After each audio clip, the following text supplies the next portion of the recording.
चलिए, आज का जो टॉपिक होने वाला है वो आपका प्राचीन इतिहास का होने वाला है।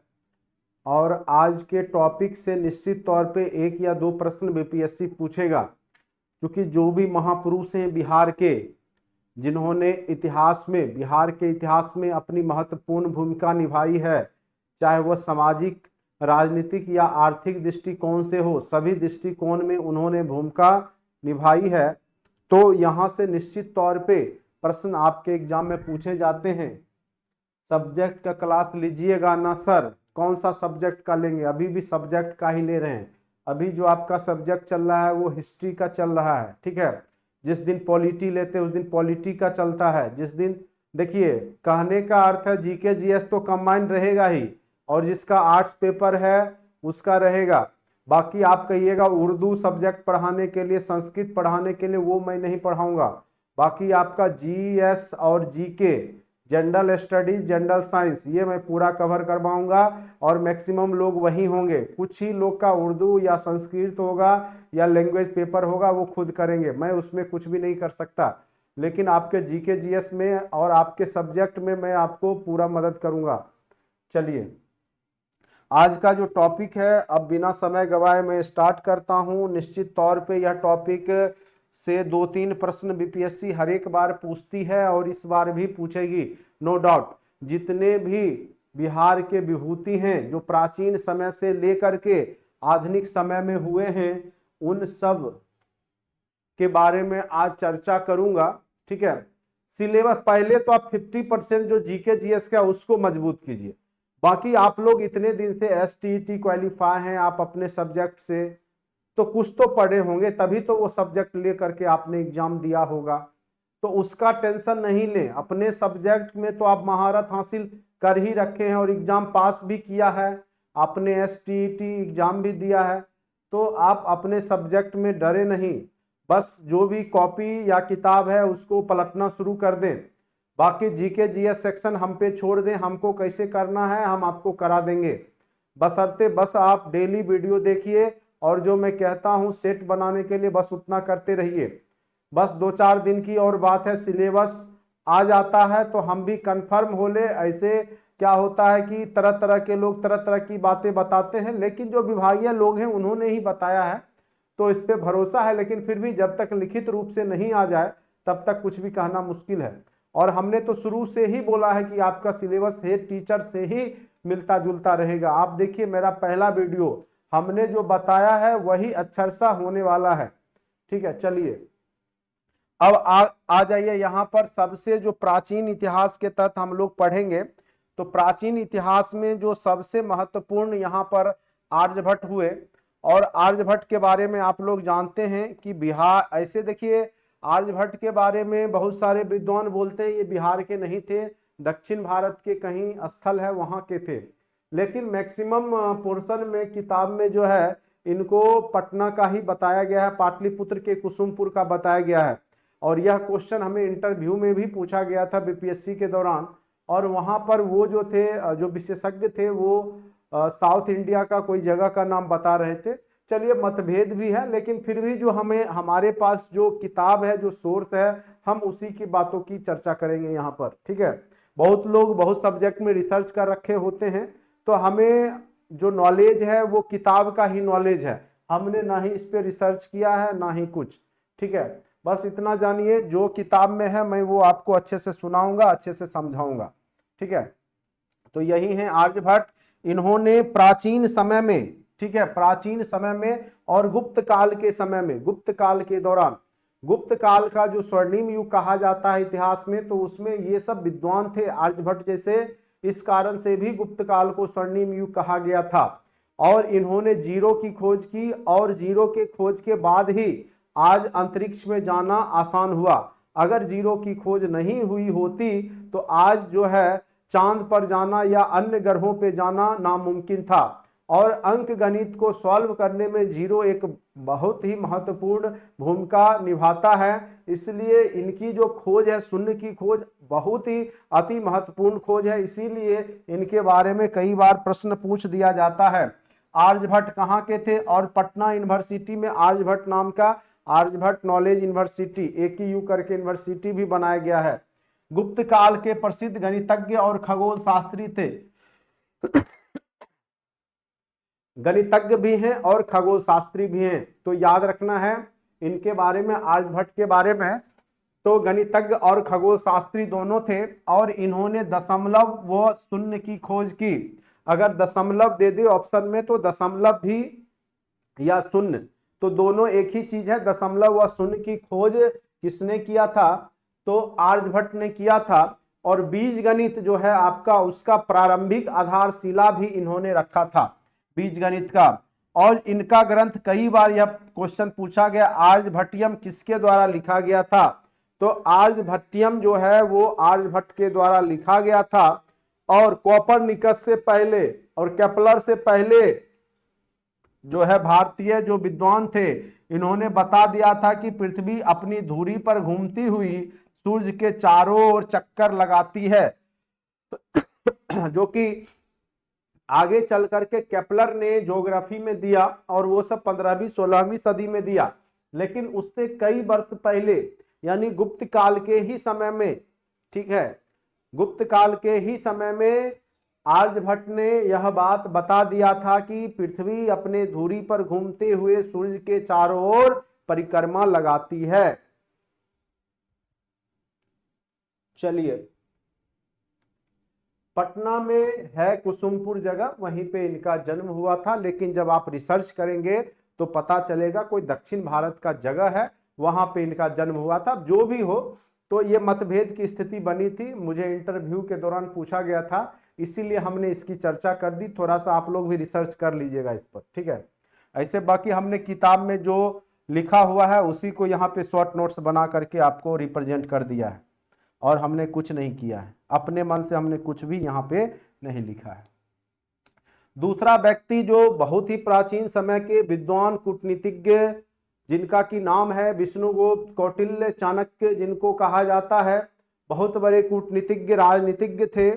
और इन्होंने घनानंद जो कि इनका अपमान किया था, सर्वप्रथम इन्होंने अपने अपमान का बदला लिया और घनानंद की हत्या करवा करके, किसके माध्यम से, तो चंद्रगुप्त मौर्य के माध्यम से हत्या करवा करके मौर्य वंश की नींव डाली थी मगध पर, ठीक है। तो मगध में मौर्य वंश की नींव डालने में जो मददगार जो साबित हुए वो चाणक्य ही थे। इन्होंने ही चंद्रगुप्त मौर्य को ट्रेंड करके, वेल ट्रेंड करके घनानंद की हत्या करवा करके तब जाकर के मगध पर मौर्य वंश की नींव डलवाई थी। तो इनका नाम बच्चे बच्चे को पता है चाणक्य के बारे में, और इनको कौटिल्य भी कहा जाता था क्योंकि ये बहुत बड़े कूटनीतिज्ञ थे।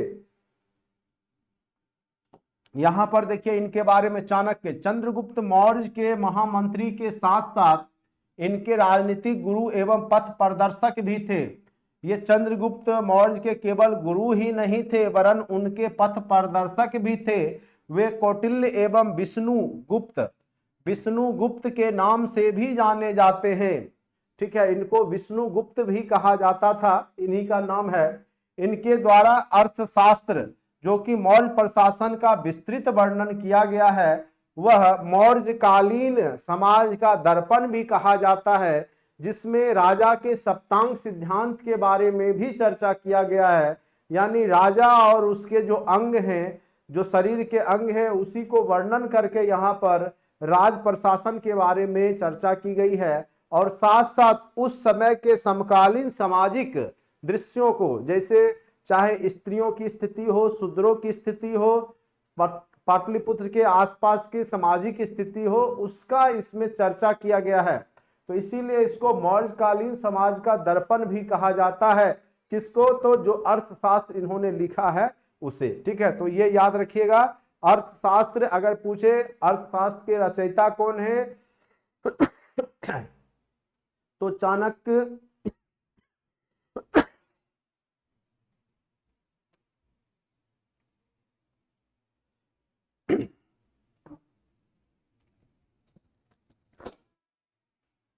चाणक्य, कौटिल्य, विष्णुगुप्त, तीनों एक ही व्यक्ति का नाम है, ठीक है। और यहां पर लिखा गया भी है सप्तांग सिद्धांत, राजा और उसके 7 अंग सिद्धांत के तौर पर यहाँ पर, जैसे भुजा को उसका राजा का राज्य घराने का भुजा जैसे हो गया, उसका चारों ओर से किला बंद रहता था, वो भुजा की संज्ञा दी गई। मित्र जो राजा के बारे में या राजा को सलाह देते थे उनको कान की संज्ञा दी गई थी, नेत्र की संज्ञा दी गई थी। तो इसी प्रकार से राजा के 7 अंगों के बारे में बताया गया है। तो इससे ज्यादा आप लोग को यहाँ पे नहीं पूछेगा। ये पूछ सकता है कि सप्तांग सिद्धांत की चर्चा किस बुक में की गई है, तो अर्थशास्त्र में ही किया गया है। ठीक है, चाणक्य का ही नाम विष्णुगुप्त कौटिल्य भी रहता है, और इसी ने घनानंद की हत्या करवा करके चंद्रगुप्त मौर्य के माध्यम से जो है मौर्य वंश की नींव डाली थी। और यही व्यक्ति हैं जो आपको दिख रहे होंगे एकदम। ठीक है, चलिए, ये हम लोग प्राचीन समय के, प्राचीन बिहार के कुछ महापुरुषों के बारे में पढ़ रहे हैं, और ये व्यक्ति अति प्राचीनतम हैं, और ये वैदिक सभ्यता के ही हैं, और इनका नाम है याज्ञवल्क्य।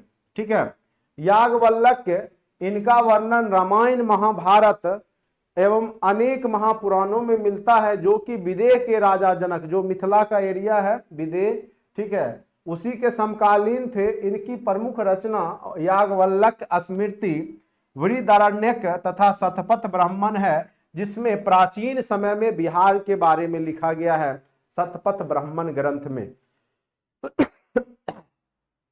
तो शतपथ ब्राह्मण ग्रंथ अगर पूछे कि सर्वप्रथम बिहार के बारे में किस ब्राह्मण ग्रंथ में चर्चा की गई है, तो शतपथ ब्राह्मण याद रखिएगा, यह एक ग्रंथ है। या वृहदारण्यक अगर ग्रंथ के बारे में पूछेगा कि उसके रचयिता कौन थे, तो याज्ञवल्क्य थे। ठीक है, तो यहां से ज्यादा आपको क्वेश्चन नहीं पूछेगा याज्ञवल्क्य से। चलिए, अब नेक्स्ट प्रश्न पे आते हैं, मध्यकालीन जो महापुरुष हुए। अब देखिए, यह व्यक्ति को आप लोग अच्छे से जानते हैं, शेरशाह सूरी। अफगान का शासक था, लेकिन बिहार में ही वर्षों से रह रहा था, और बाबर के समय यह वहां बिहार का यह जो था राज्यपाल भी नियुक्त किया गया था। और बाबर ने अपने पुत्र को इससे आगाह, इससे बच के रहने की सलाह भी दे दी थी, क्योंकि बाबर को इस पर कुछ शुरुआत से ही शक था। किस पर? तो शेरशाह सूरी, जिसका कि बचपन का नाम फरीद खां रहता है, और आगे चल करके इसका नाम पड़ता है शेर खां, और वही शेरशाह सूरी बन करके दिल्ली के गद्दी पर आसीन होता है। ठीक है, तो तीनों व्यक्ति वही है, शेर खां कहिए चाहे फरीद खां कहिए। ठीक है, तो अफगान शासक शेरशाह, जिसका मूल नाम फरीद खां था, का जन्म 1472 ईस्वी में बाजवाड़ा पंजाब में हुआ। इनके पिता हसन खां सासाराम के क्या थे? जागीरदार थे। जमीन का जैसे जमींदार होता है उसी प्रकार से जागीरदार थे। यह बाबर के समय बिहार का राज्यपाल नियुक्त किया गया था। लेकिन आगे चल करके ये क्या करेगा शेरशाह? 1539 ईस्वी में चौसा की लड़ाई में हुमायूं का सामना करना पड़ा, और इसने किया, और जिसमें शेरशाह विजय रहा। तो चौसा का युद्ध हुआ 1539 में, इसमें भी शेरशाह विजित हो गया। किसको हरा करके? तो हुमायूं को हरा करके। फिर आगे 1540 में शेरशाह और हुमायूं के बीच में सरहिंद की युद्ध हुई, और यहां पर पुनः उसने से किसको? तो हुमायूं को पराजित कर दिया, और उसको भारत छोड़ने पर विवश कर दिया, और यहां पर हुमायूं जान बचा करके भागा। और फिर आगे चल करके जो अभी अमरकोट पाकिस्तान में है, वहां पर जाकर के राजा बिरसाल थे, उसके संरक्षण में रहता है। शेर खां की उपाधि लेकर के अब यह संपूर्ण उत्तर भारत पर सूरी साम्राज्य की स्थापना कर दी, और 1540 से 1545 ईस्वी के बीच में दिल्ली सल्तनत पर इसने कब्जा कर लिया। ठीक है, तो अति महत्वपूर्ण है, यहां से क्वेश्चन निश्चित तौर पे पूछे जाएंगे। रुपया को चलाने वाला भी शासक शेरशाह सूरी ही था। इसने ग्रैंड ट्रंक रोड का मरम्मत भी करवाया था, साथ साथ इसने जगह जगह सराय बनवाए थे, ठीक है, व्यापारियों के रहने के लिए। तो बहुत सारा काम इसने, डाक विभाग की भी स्थापना की थी, और प्रशासनिक स्तर पे सेनाओं का जो है वेतनमान जो देना शुरुआत किया था। तो बहुत ज्यादा इसने सुधार किया था, इसलिए शेरशाह सूरी महान शासकों में से गिना जाता है। लेकिन दुर्भाग्य यही रही कि बहुत कम पीरियड में ही इसकी मृत्यु हो गई। 1540 से 45 तक ही इसने शासन दिल्ली पर किया था। ठीक है, अब आते हैं नेक्स्ट, और इसके बारे में जो जानकारी मिलती है वो अब्बास खां शेरवानी की रचना तारीख शेरशाही। ये पूछ सकता है कि तारीख शेरशाही की रचयिता कौन है, इसकी रचना किसने की है। और बीपीएससी में देखिएगा कि बड़ा डीपली क्वेश्चन सब पूछा है। आप हेड टीचर का क्वेश्चन देखे होंगे तो आपको पता चल गया होगा कि बीपीएससी किस लेवल का प्रश्न सेट कर सकता है। और अतुल प्रसाद जब से आए हैं तब से बीपीएससी अब बीपीएससी नहीं रहा, ये अब यूपीएससी की ओर बढ़ चुका है। आज जब GS1 का हमने पेपर देखा तो मुझे लगा कि पूरा यूपीएससी पैटर्न यहाँ पे फॉलो किया जाने लगा है। तो आपके हो सकता है, और जैसा कि उन्होंने स्टेटमेंट भी दिया है कि आप ऑप्शन में फंस सकते हैं, ऑप्शन में फंसाया जाएगा। और मुझे लग रहा है 90% की निगेटिव मार्किंग भी ला रहे हैं। इसीलिए जो स्टेटमेंट जिस प्रकार से वो दे रहे हैं कि आपको निगेटिव अंक से बचना होगा, जिस तरीका से वो बोल रहे हैं उससे लग रहा है कि आपके एग्जाम में हो ना हो निगेटिव अंक भी ना डाल दिए जाएं। तो सोच समझ करके आपको बनाना पड़ेगा रिजल्ट लेने के लिए। तो चलिए जो भी हो, लेकिन क्वेश्चन का लेवल आसान नहीं रहने वाला है, ये बात एकदम 110% जान लीजिए। आपको अच्छे से डीपली पढ़ना पड़ेगा, एक एक लाइन जैसे पढ़ा रहे हैं अच्छे से लाइन बाय लाइन पढ़िए, और ऑब्जेक्टिव कम भी बनाइए लेकिन थ्योरी बार बार जरूर पढ़िएगा बीपीएससी अगर निकालना है तो। ठीक है, नहीं तो ऑब्जेक्टिव के चक्कर में आप लोग का रिजल्ट कहीं रुक ना जाए। ठीक है, क्योंकि सारे क्वेश्चन क्रिएटेड होंगे और वहां ऑप्शन अद्भुत अद्भुत दिखाई देंगे और आप लोग फंस जाइएगा। ठीक है, और जब थ्योरी पढ़े रहिएगा तो आप खोज निकालिएगा।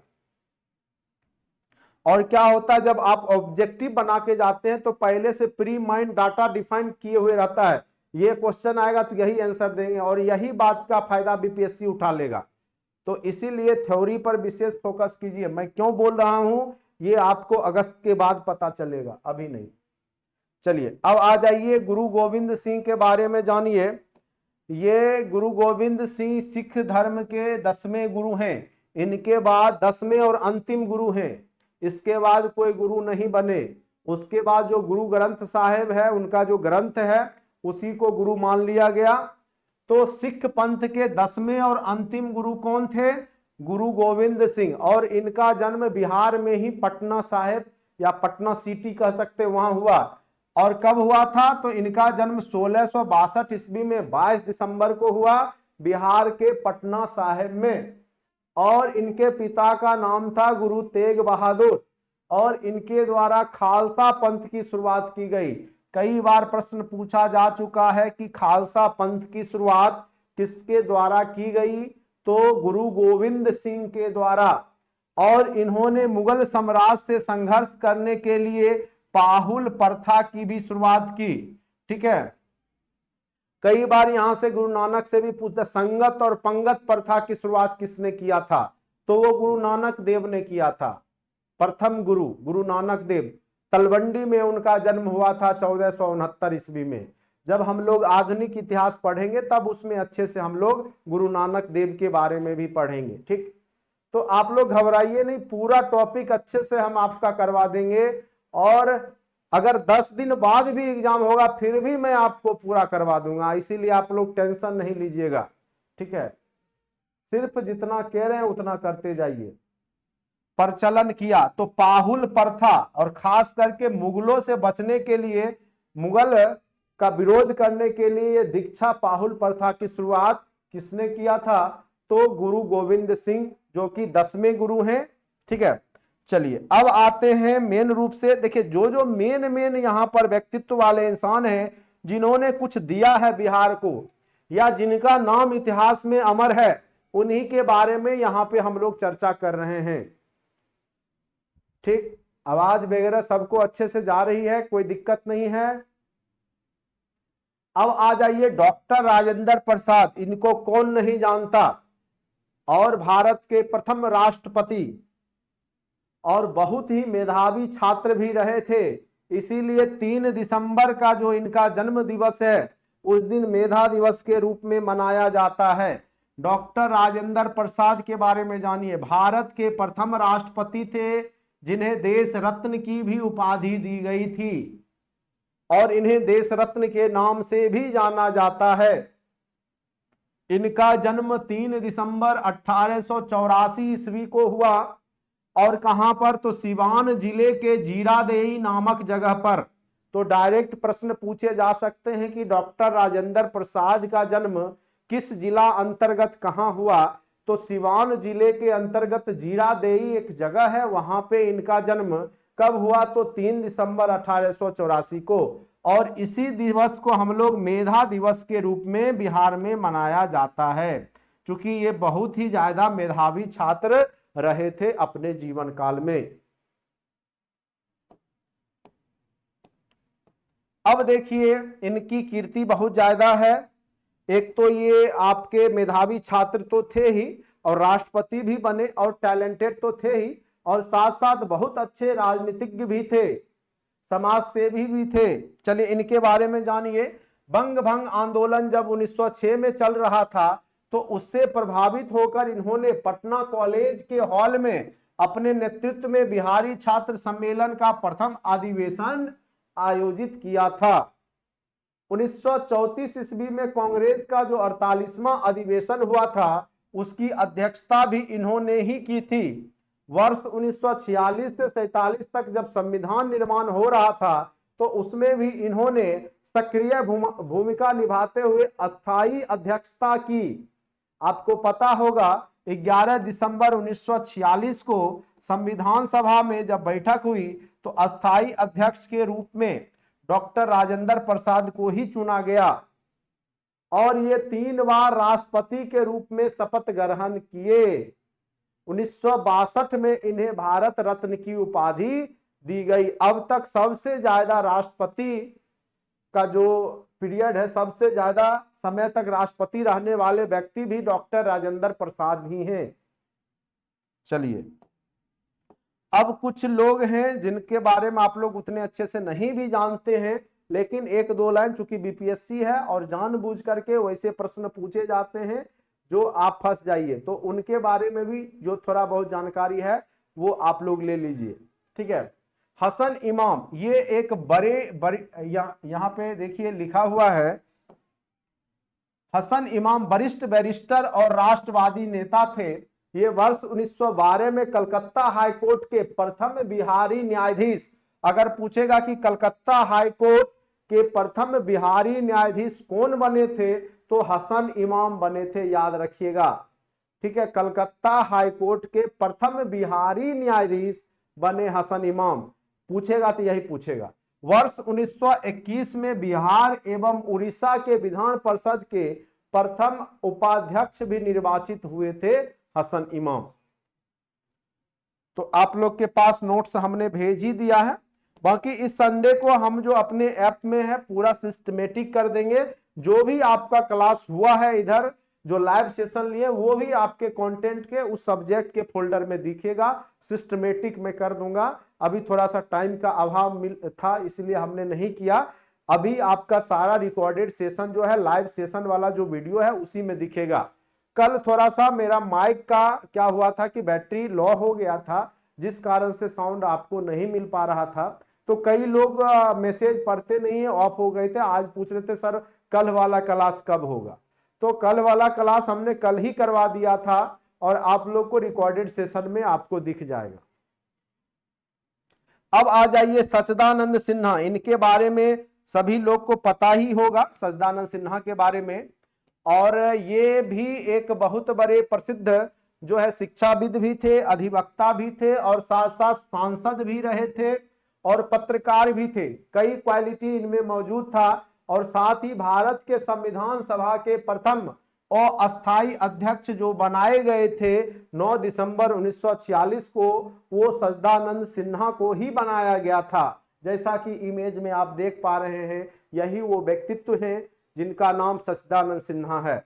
बिहार को बंगाल से पृथक राज्य के रूप में, हाँ, और एक बात याद रखिएगा कि बिहार को बंगाल से पृथक राज्य का जो संज्ञा मिला है उसको स्थापित करने में इनकी प्रमुख भूमिका थी, यानी सबसे बड़ा भूमिका इन्हीं का ही था।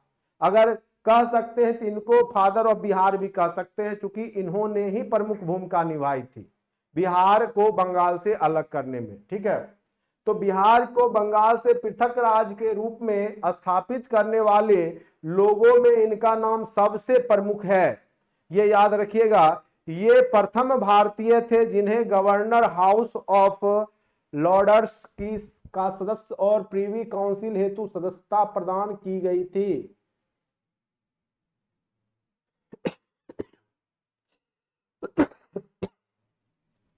कोई व्यक्ति बोल रहे हैं कि क्लास स्टार्ट नहीं हो रहा है, थोड़ा सा मैं देख लेता हूं क्या प्रॉब्लम है।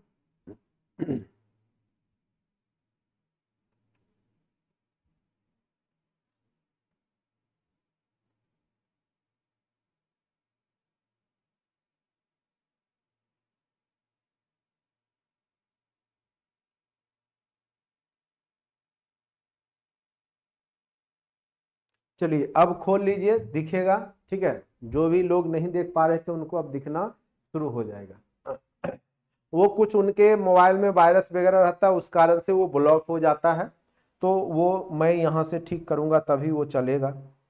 चलिए, तो यही सब क्वेश्चन सच्चिदानंद सिन्हा के बारे में बस याद रखिएगा। संविधान सभा के प्रथम अस्थायी अध्यक्ष थे और बिहार को बंगाल से अलग करने में इनकी महत्वपूर्ण भूमिका रही थी।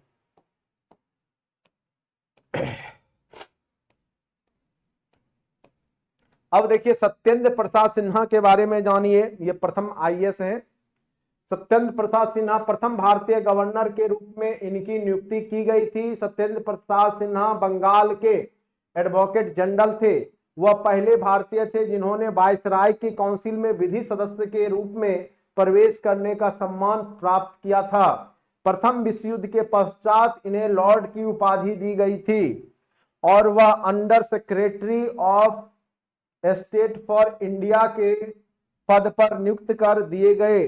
वर्ष 1919 के भारत सरकार अधिनियम के अंतर्गत 29 दिसंबर 1920 को इन्हें बिहार तथा उड़ीसा का गवर्नर नियुक्त किया गया। तो किसको किया गया? तो सत्येंद्र प्रसाद सिन्हा को। वर्ष 1921 में इन्होंने अपने पद से त्यागपत्र दे दिया था। तो बिहार और उड़ीसा संयुक्त रूप से भारत का जो यहां गवर्नर बनाया गया है वो किनको बनाया गया है? तो सत्येंद्र प्रसाद सिन्हा को। तो ये बस इंपॉर्टेंट है। अब आ जाइए मौलाना मजहरूल हक, इनके बारे में भी आपने सुना होगा।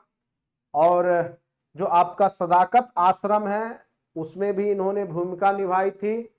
देखिए इनका जन्म कहाँ हुआ, इनके बारे में थोड़ा अच्छे से जानिए मजहरूल हक के बारे में, क्योंकि इन्होंने असहयोग आंदोलन और खिलाफत आंदोलन में बिहार के तरफ से महत्वपूर्ण भूमिका निभाई थी। मौलाना मजहरूल हक का जन्म 22 दिसंबर 1868 ईस्वी को पटना जिले के ब्रह्मपुर के मनेर में हुआ था। वे वकालत की शिक्षा प्राप्त करने के उद्देश्य से इंग्लैंड गए और वहीं उन्होंने संपूर्ण भारत को एक मंच पर लाने के उद्देश्य से अंजुम ए इस्लामिया नामक एक संगठन की स्थापना की थी। भारत आने के पश्चात वे 1903 में छपरा नगर पालिका के उपाध्यक्ष चुने गए और वर्ष 1909 में बिहार कांग्रेस कमेटी के उपाध्यक्ष निर्वाचित हुए।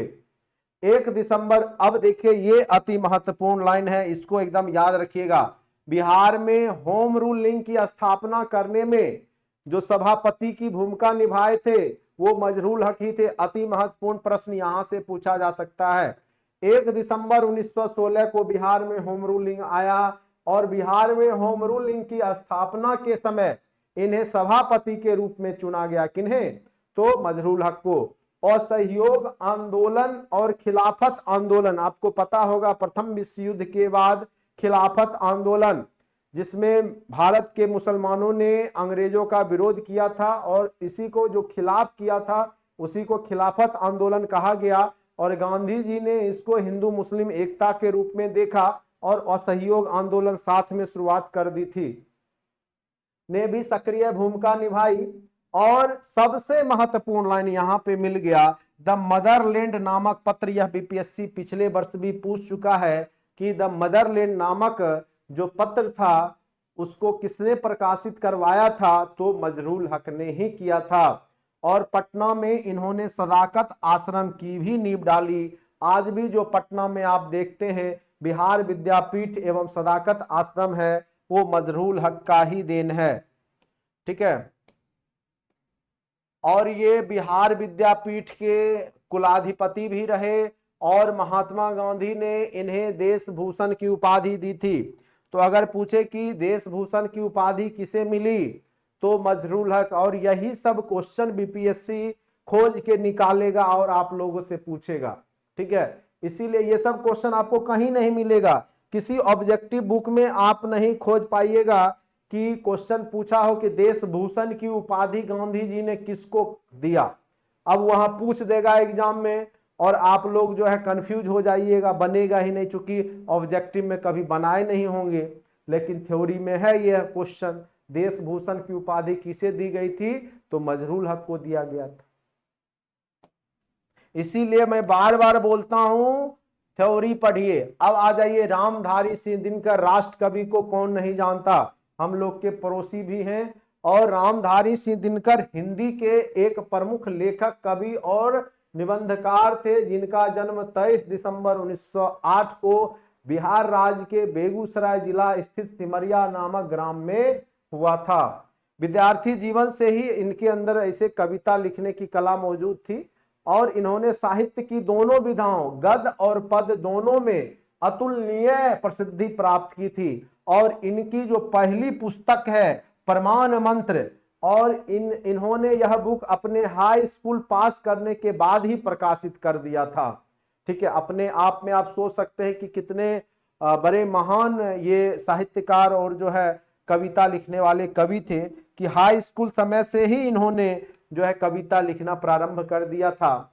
हाई स्कूल पास करने के बाद ही प्रकाशित भी हो गई थी। वे आधुनिक युग के सबसे बड़े श्रेष्ठ वीर रस, चूंकि इनके कविता में औज बहुत ज्यादा देखने को मिलता है, वीर रस के कवि थे। और इन्होंने संस्कृत, बांग्ला, अंग्रेजी, उर्दू का गहन अध्ययन भी किया था। दिनकर जो है स्वतंत्रता पूर्व यानी आजादी से पहले जो है किस प्रकार की, तो विद्रोही कवि के रूप में जाने जाते थे। और जबकि स्वतंत्रता के पश्चात राष्ट्र कवि के नाम से ये जाने गए। वे छायावादोत्तर कवियों की पहली पीढ़ी के कवि थे। एक और उनकी कविताओं में ओज, विद्रोह, आक्रोश, क्रांति की पुकार दिखती है, तो वहीं दूसरी ओर कोमल सिंगारिक भावनाओं की अभिव्यक्ति है। इन दोनों प्रवृत्तियों का चरम उत्कर्ष हमें उनकी रचना जैसे कुरुक्षेत्र है, उर्वशी है, इनमें मिलता है। और ये 3 बार राज्यसभा के सदस्य भी रह चुके थे। कौन, तो रामधारी सिंह दिनकर। ठीक है, तो अति महत्वपूर्ण है यह टॉपिक रामधारी सिंह दिनकर के बारे में। उनकी रचना उर्वशी है, कुरुक्षेत्र है, और सबसे पहला कौन था, प्रमाण मंत्र। तो ये सब हो सकता है आपको पूछ दे। अब आ जाइए भोजपुरी का शेक्सपियर के बारे में जो जाने जाते हैं भिखारी ठाकुर, उनके बारे में भी कई बार बीपीएससी में क्वेश्चन पूछा जा चुका है। और कला, लोक कला के क्षेत्र में इनका जो बहुत बड़ा योगदान जो रहा है उसके लिए ये जाने जाते हैं।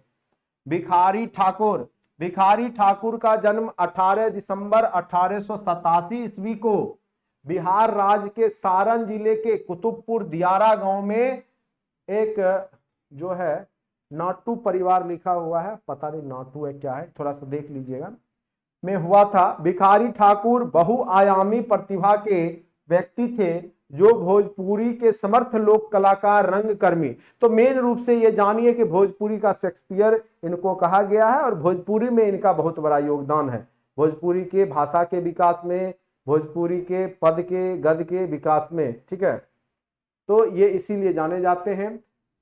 उसके बाद खास करके ये लोकगीत, भजन कीर्तन के रूप में किया करते थे, नाट्य करते थे। वे भोजपुरी गीतों एवं नाटकों की रचना और अपने सामाजिक कार्यों के लिए प्रसिद्ध थे। इस प्रकार वे एक साथ कवि, गीतकार, नाटककार, नाट्य निर्देशक, लोक संगीतकार और अभिनेता थे। इसलिए उन्हें भोजपुरी का शेक्सपियर, देखिए ये लाइन आ गया, ये क्वेश्चन पूछा हुआ है।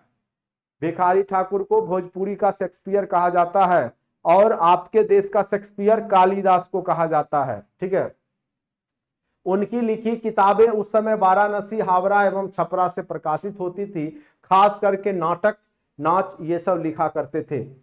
और बिहार सरकार प्रतिवर्ष भोजपुरी साहित्य के क्षेत्र में उल्लेखनीय निभाने वाले साहित्यकारों को भिखारी ठाकुर भोजपुरी अवार्ड देती है, सम्मान से सम्मानित करती है। तो यहां से भी प्रश्न पूछा जा सकता है।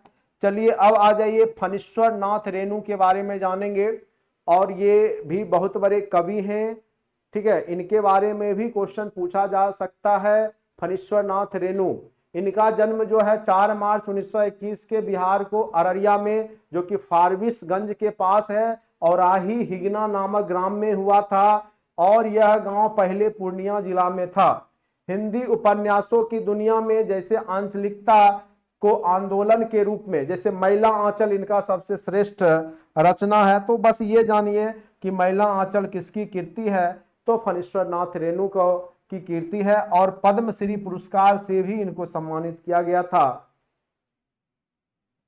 अब देखिए क्या क्या लिखे हैं, वो हो सकता है यहां से पूछ दे आपको, तो लेखनी जो है उसके बारे में जानिए। उनके लेखक शैली वर्णनात्मक थी और जिसमें पात्र के प्रत्येक मनोवैज्ञानिक सोच का विवरण लुभावने तरीके से किया जाता था। इनकी लगभग प्रत्येक कहानी में पात्रों की सोच घटनाओं से प्रेरित होती थी और एक आदिम रात्रि की महक इसका एक सुंदर उदाहरण है। तो ये आदिम रात्रि की महक हो सकता है एग्जाम में पूछ दे किसकी रचना है, तो आदिम रात्रि की महक फणीश्वर नाथ रेणु की रचना है। और मैला आंचल भी याद रखिएगा, ये 2 प्रश्न ही यहां से पूछे जा सकते हैं। उसके बाद विद्यापति, यह प्रश्न पूछा भी गया था। कीर्ति लता और कीर्ति पताका किसकी रचना है? कीर्ति लता और कीर्ति पताका बीपीएससी 64 या 63 में पूछा गया था।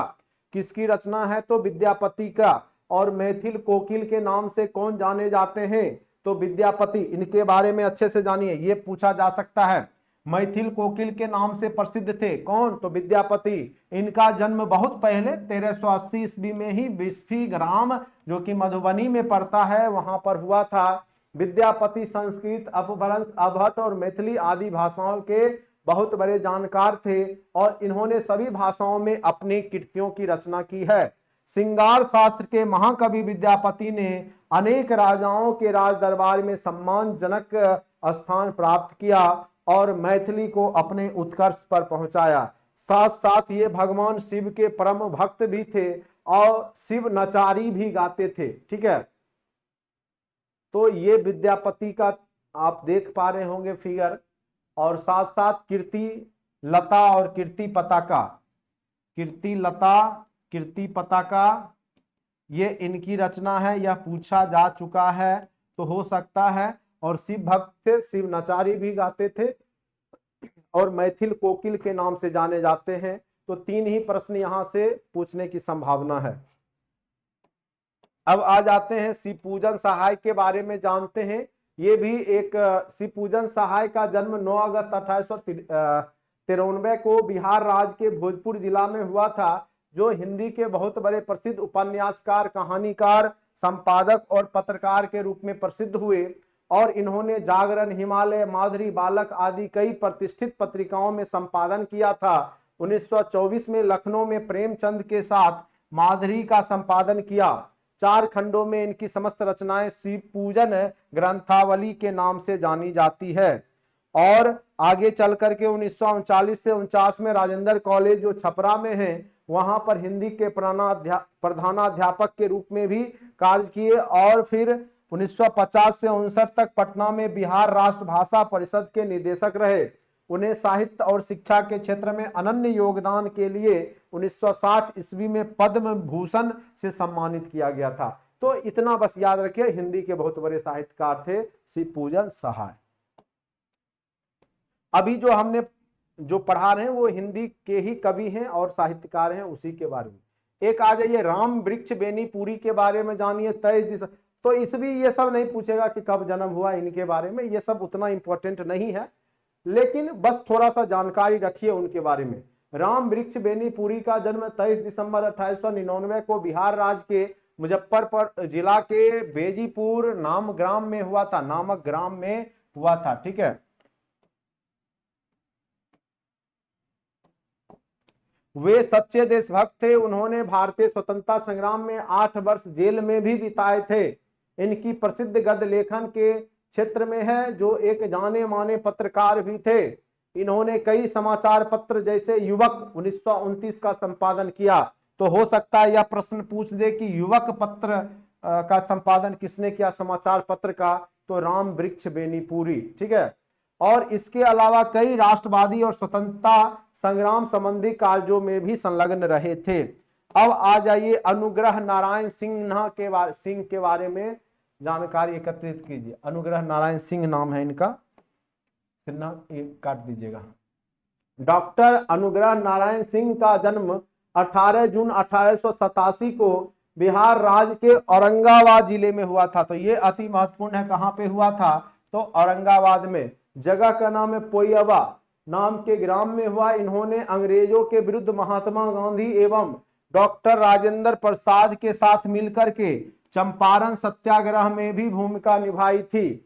और खास करके जो नील विद्रोह हुआ 1917 में चंपारण तिनकठिया पद्धति के खिलाफ, तो वहां पर इन्होंने किसानों के शोषण के विरुद्ध गांधी जी के द्वारा चलाए गए आंदोलन को आगे बढ़ाया था। इन्होंने आधुनिक बिहार के निर्माण में महत्वपूर्ण भूमिका निभाई, इसलिए उन्हें बिहार विभूति भी कहा जाता है। अति महत्वपूर्ण बिहार विभूति किन्हें कहा जाता है, तो बिहार विभूति अनुग्रह नारायण सिंह को कहा जाता है। बहुत अच्छी बात है, आप भी हैं औरंगाबाद से, तो आपके पड़ोसी हैं, इनको थोड़ा सा याद कर लीजिए। ये लोग महान आत्मा हैं जिन्होंने इस धरातल पे आकर के अपना नाम रोशन किया है और आने वाले पीढ़ी में अपनी छाप छोड़े हैं। ठीक है, 1922 ईस्वी में गया में हुए राष्ट्रीय कांग्रेस का अधिवेशन, ये अति महत्वपूर्ण लाइन देखिए, यहां से गुजर रहा है। पूछेगा कि 1922 में कहां में राष्ट्रीय कांग्रेस का अधिवेशन हुआ था, तो गया में। या पूछेगा गया में कब राष्ट्रीय अधिवेशन हुआ था, तो 1922 ईस्वी में। ठीक है, और उसके ये स्वागत समिति के सदस्य भी बनाए गए थे। 1928 ईस्वी में बिहार प्रदेश कांग्रेस कमेटी के अध्यक्ष भी निर्वाचित हुए। 1935 ईस्वी में अखिल भारतीय कांग्रेस कमेटी के सदस्य मनोनीत किए गए और 1946 एवं 1952 में इन्होंने श्री कृष्ण सिंह की जब सरकार बनी, मुख्यमंत्री जब बने, तो उस समय ये वित्त, श्रम और कृषि विभाग इनको दिया गया था। तो अनुग्रह नारायण सिंह के बारे में आप लोग जान गए।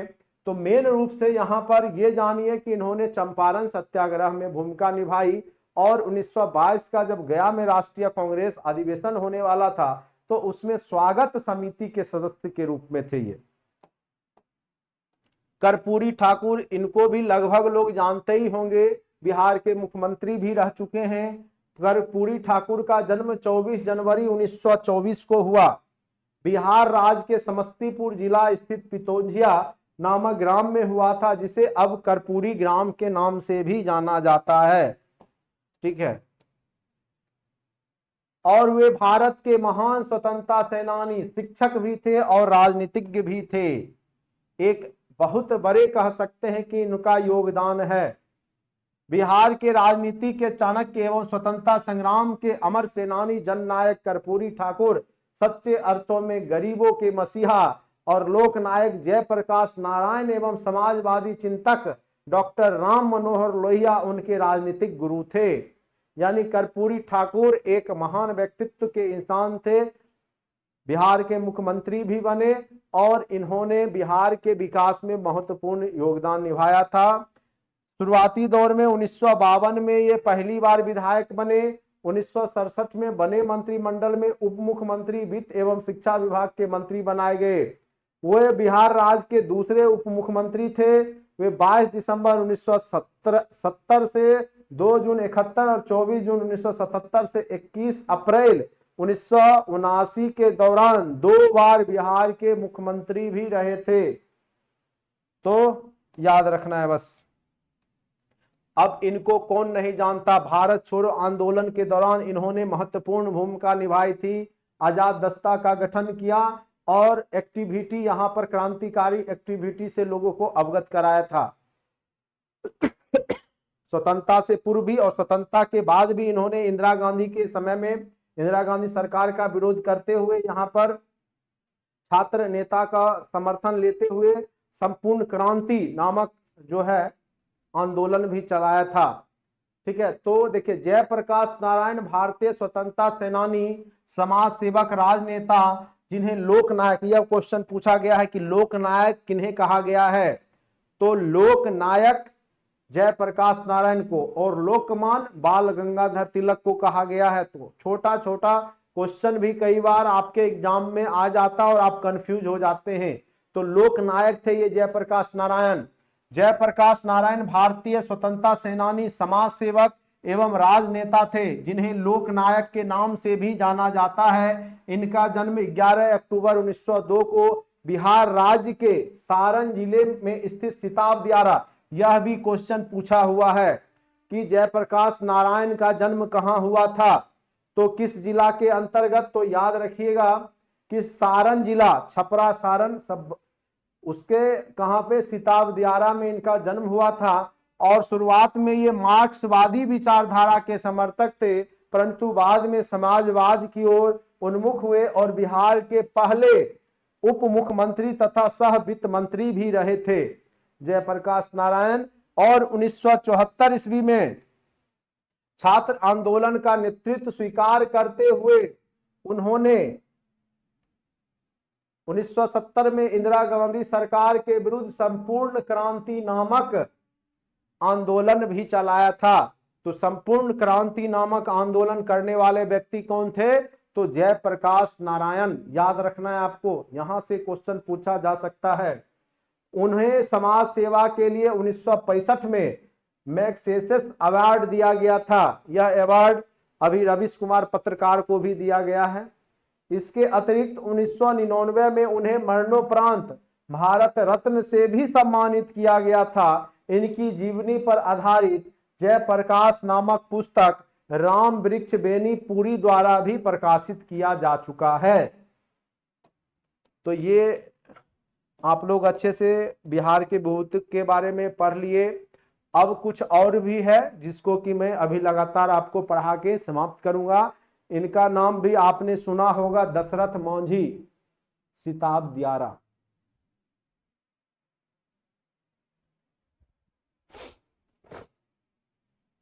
सभी लोगों का जन्म कहीं ना कहीं किसी महापुरुष के आसपास में ही हुआ होगा, क्योंकि आप लोग कोई लंदन से नहीं हैं, सब लोग बिहार के ही हैं। कोई समस्तीपुर, कोई बेगूसराय, कोई मधुबनी, कोई औरंगाबाद, कोई पटना, तो इसमें बहुत सारे लोग हैं, अलग अलग जिला के होंगे, कोई पूर्णिया, कोई कटिहार, कोई सीतामढ़ी, सब जगह के हैं। और महापुरुष सभी जगह के कोई ना कोई हुए हैं, बस उनको जानने की आवश्यकता है। और जो देखिए, इतना मैं नाम जिनका ले रहा हूं, इनका एग्जाम में क्वेश्चन पूछा जाता है उन्हीं के बारे में थोड़ा बहुत मैं आपको बता रहा हूं। पूर्ण जानकारी तो नहीं है ये, लेकिन कह सकते हैं कि थोड़ा बहुत भी जानकारी अगर रहता है तो आप एक अंदाजा लगा करके क्वेश्चन सॉल्व कर लीजिएगा। ठीक है, अब दशरथ मांझी के बारे में जानिए। दशरथ मांझी का जन्म 1934, इन पे तो फिल्म भी बन चुका है, आप लोग को पता ही होगा। तो 1934 ईस्वी में बिहार राज्य के गया जिले में स्थित गहलौर नामक ग्राम में हुआ था। इन्हें माउंटेन मैन के नाम से भी जाना जाता है। यह क्वेश्चन पूछा जा सकता है कि किन्हें माउंटेन मैन के नाम से जाना जाता है, तो दशरथ मांझी को। इनका प्रमुख कारण यह है, इसका प्रमुख कारण यह है कि इन्होंने केवल एक हथौड़ा और छेनी से 360 फीट लंबा और 30 फीट चौड़ा 25 फीट ऊंचा पहाड़ को काट करके एक सड़क बना दिया, देख रहे हैं। और इन्होंने 55 किलोमीटर की जो दूरी थी घूम करके लोग जाते थे, उसको घटा करके 16 किलोमीटर कर दिया, बस अपने दम पर अकेले। तो महानता इसी में है। ठीक है, बिहार के इस महान विभूति ने अपने बुलंद हौसलों से घर परिवार, जिले, राज्य और देश का पूरा नाम विश्व में रोशन किया और इन पे फिल्म भी बनाया जा चुका है। इनके जीवनी पर आधारित film Manjhi the mountain man 2015 में निर्देशक केतना मेहता द्वारा बनाई गई, जिसमें नवाजुद्दीन सिद्दीकी होना चाहिए था, उसने दशरथ मांझी का रोल निभाया था। चलिए, अब इस बूढ़े शेर को कौन नहीं जानता, वीर कुंवर सिंह, और बीपीएससी का फेवरेट व्यक्तित्व वाले इंसान है। निश्चित तौर पे एक क्वेश्चन आपको देगा, हर एक बार देता है और उम्मीद कीजिए आपको भी दे ही देगा। वीर कुंवर सिंह 1857 के सैन्य विद्रोह के महानायक थे। ठीक है, इनके बारे में जो थोड़ा बहुत जानकारी देख लीजिए। वीर कुंवर सिंह, बाबू वीर कुंवर सिंह तो जानते ही जमींदार भी थे। इन्होंने 1857 के प्रथम भारतीय स्वतंत्रता संग्राम, 1857 की क्रांति को प्रथम स्वतंत्रता संग्राम की भी संज्ञा दी गई है, के सिपाही और महानायक के रूप में जाने जाते हैं, जिनका जन्म 23 अप्रैल 1777 ईस्वी को बिहार राज्य के भोजपुर जिला के जगदीशपुर नामक जगह पर हुआ था। बिहार में जब दानापुर की जो सैन्य छावनी है इनके साथ आई, तो इन्होंने इसका नेतृत्व किया और पहले इसका संपर्क बनाए हुए थे उन सैनिकों से। वहां के सैनिकों ने इनके नेतृत्व में विद्रोह कर दिया और 75 साल की उम्र में उन्होंने अंग्रेजों के दांत खट्टे कर दिए थे। ठीक है, और अंग्रेज मरते दम तक इनको पकड़ नहीं पाया, और जब ये मर गए उसके 2.5 दिन बाद डर डर के अंग्रेज इनके घर में पहुंचे थे। यानी बूढ़ा शेर कह सकते हैं इनको। 70 वर्ष के प्लस की अवस्था थी इनकी, और उसमें इन्होंने जो भूमिका निभाया है वो बहुत ही काबिले तारीफ थी। अब आ जाइए, बिस्मिल्लाह खां के बारे में भी आप लोग जानते होंगे, उस्ताद कहे जाते हैं। खास करके ये क्या बजाते थे, तो देखिए शहनाई वादक थे, और अभी भी जब विवाह शादी का माहौल होता है तो इनका रिकॉर्डिंग शहनाई जरूर आपको सुनाई देगा। और पहली बार जब देश आजाद हुआ था 15 अगस्त 1947 को, तो इन्होंने लाल किला में आयोजित स्वतंत्रता दिवस पे भी शहनाई बजाया था। और ये बिहार के ही थे, डुमराव नामक ग्राम में इनका जन्म हुआ था, और इनका असली नाम ऐसे कमरुद्दीन खां था। 1956 में इनको संगीत अकादमी पुरस्कार से भी सम्मानित किया जा चुका है, और 1961 में पद्मश्री दिया गया, 1968 में पद्म भूषण, फिर आगे 1980 में पद्म विभूषण, और 2001 में इनको भारत रत्न भी दिया गया। तो अति महत्वपूर्ण कला के क्षेत्र में इनका योगदान है, तो याद रखना है आपको बिस्मिल्लाह खां के बारे में। अब अंतिम जो बिहार के प्रथम मुख्यमंत्री बने श्री कृष्ण सिंह, इनके बारे में जानिए। बीपीएससी निश्चित तौर पर यहां से एक क्वेश्चन आपको पूछेगा।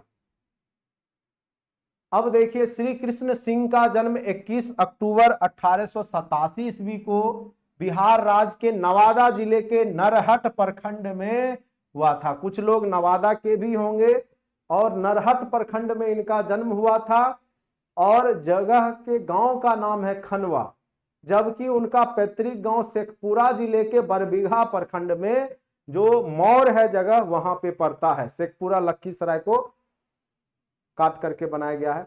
डॉक्टर राजेंद्र प्रसाद तथा डॉक्टर अनुग्रह नारायण सिंह के साथ वे भी आधुनिक बिहार के निर्माता के रूप में जाने जाते हैं, और उन्हें बिहार केसरी के नाम से, तो अति महत्वपूर्ण बिहार केसरी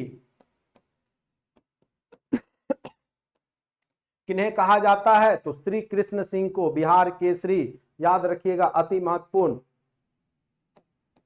1916 के लखनऊ कांग्रेस अधिवेशन जो लखनऊ में हुआ था, कांग्रेस का अधिवेशन, उसमें इन्होंने सक्रिय भूमिका निभाई, और लोकमान्य बाल गंगाधर तिलक के नेतृत्व में चलाए जा रहे होम रूल आंदोलन में भी इन्होंने बढ़ चढ़ करके भाग लिया, और इन्होंने किसान सभा का भी गठन किया।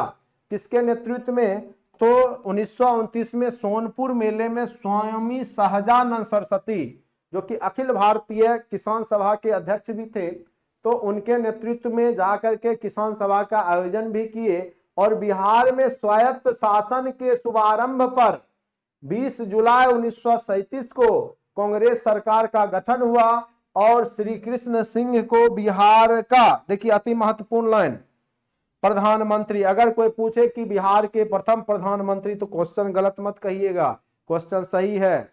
उस समय जो बनाए गए थे प्रधानमंत्री, वो इनको बनाया गया था बिहार का, श्री कृष्ण सिंह को। देखिए लिखा हुआ है, बिहार में स्वायत्त शासन के शुभ आरंभ पर 20 जुलाई 1937 को कांग्रेस सरकार का गठन हुआ और श्री कृष्ण सिंह को बिहार का प्रधानमंत्री, तत्कालीन समय में मुख्यमंत्री को ही प्रधानमंत्री कहा जाता था, बनाया गया था।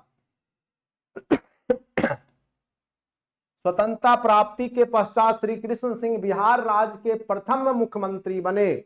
यह भी क्वेश्चन पूछा जा सकता है, बिहार के प्रथम मुख्यमंत्री कौन बने, तो श्री कृष्ण सिंह, और जीवन के अंतिम समय तक यानी 31 जनवरी 1961 तक वह बिहार के मुख्यमंत्री बने रहे। तो आज का जो टॉपिक था, बिहार के प्रमुख जो विभूति हैं, बिहार के जो प्रमुख व्यक्तित्व हैं, उनके बारे में चर्चा किया। निश्चित तौर पे 2 से 3 प्रश्न बीपीएससी यहां से जरूर पूछेगा, किसी न किसी इतिहास में जो जिन्होंने भूमिका निभाया है उससे रिलेटेड टॉपिक निश्चित तौर पे पूछेगा, इसमें कोई दो राय नहीं है। इसीलिए जो भी हमने बताया उसको आप लोग अच्छे से सुन करके, सुन तो लिए ही हैं, बस नोट्स को आप लोग प्रिंट आउट करवा करके अच्छे से एक बार देख लीजिएगा। जो जो टॉपिक करवा रहे हैं सब इंपॉर्टेंट टॉपिक है और निश्चित तौर पे जो आपके प्रश्न बनाए जाएंगे उसमें इन सब प्रश्नों का स्थान जरूर होगा। तो उम्मीद करते हैं कि आज का टॉपिक आप लोग को अच्छा जरूर लगा होगा और इसी तरीका से हम लोग हिस्ट्री, पॉलिटी, ज्योग्राफी जो भी है बिहार स्पेशल करते आगे बढ़ते चले जाएंगे और 1 महीना जाते जाते हमारे पास बहुत ज्यादा नॉलेज होगा और जो कि एक बीपीएससी का एग्जाम निकालने के लिए सफिशिएंट होगा। ठीक है, आज के लिए इतना ही। अगर किन्हीं को और भी कुछ पूछना होगा तो आप मैसेज चैट बॉक्स में कर सकते हैं।